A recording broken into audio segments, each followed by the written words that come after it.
just so you know, the running joke in the USMLE world was this: step 1, 3 months. Step 2, was it 3 weeks? And step 3, 3 days. This is like when I was in medicine. That really doesn't work in today's world. But yeah, man, reach out to my team if you want, or email us, support@usmletrainings.com if you have any further questions.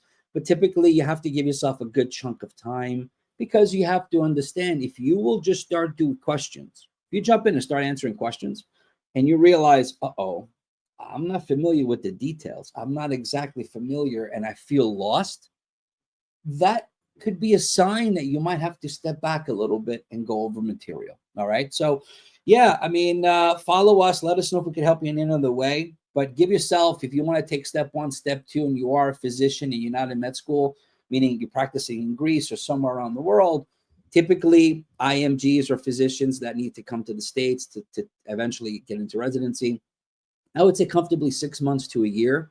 Ideally, that takes into consideration if your content is not strong, if you have to keep practicing. But if you're there and you're in your element and you are studying and you know your content well, it shouldn't take you more than, like I mentioned before, on the timeline. Cool? Yeah, awesome. So yeah, that's ideally what I would suggest. All right, cool. So I got a couple questions I want to answer that you sent in yesterday and early this morning. And for those out there listening, thank you. For those here now, I appreciate you all over the networks that we have. We have LinkedIn, YouTube, Instagram, and Facebook. So the questions that I have are a couple.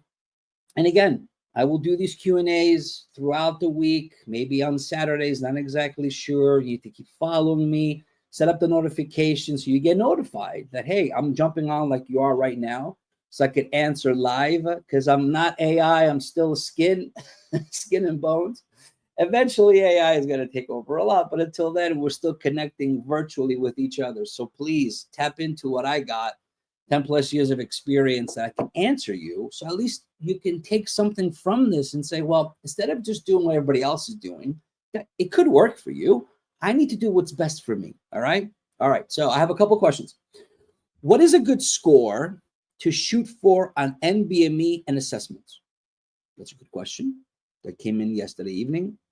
Okay, so any assessment you take, whether it's UWorld, whether it's AMBOSS has once a year, UWorld has assessments, or if you want to just take an assessment on your own, meaning you could just set up 3 blocks of 40 in your preferred Qbank and just answer them and see how you score. I would say anything over 62 to 65%.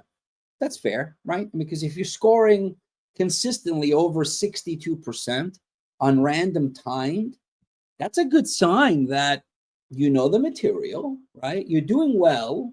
And then you always want to check why you're getting questions wrong. Good. So that's what I would say. Now, when it comes to NBMEs, a little different. NBMEs are exams that USMLE organization provides for us to take to assess ourselves and say, well, if we take these NBME exams and we score over a certain percentage, we have a certain percentage that will be able to pass a test. Meaning, if we score 65%, 68% on the actual exam, there's a little addition that they have to the NBME saying, well, this individual has X percent chance of passing if they take it in 7 days or less, which is a nice addition to the NBME exam. So if you score, let's say 70% on the test, they'll say this individual has a 94% chance of passing the test on exam day in 7 days or less. We never had that before on the NBME.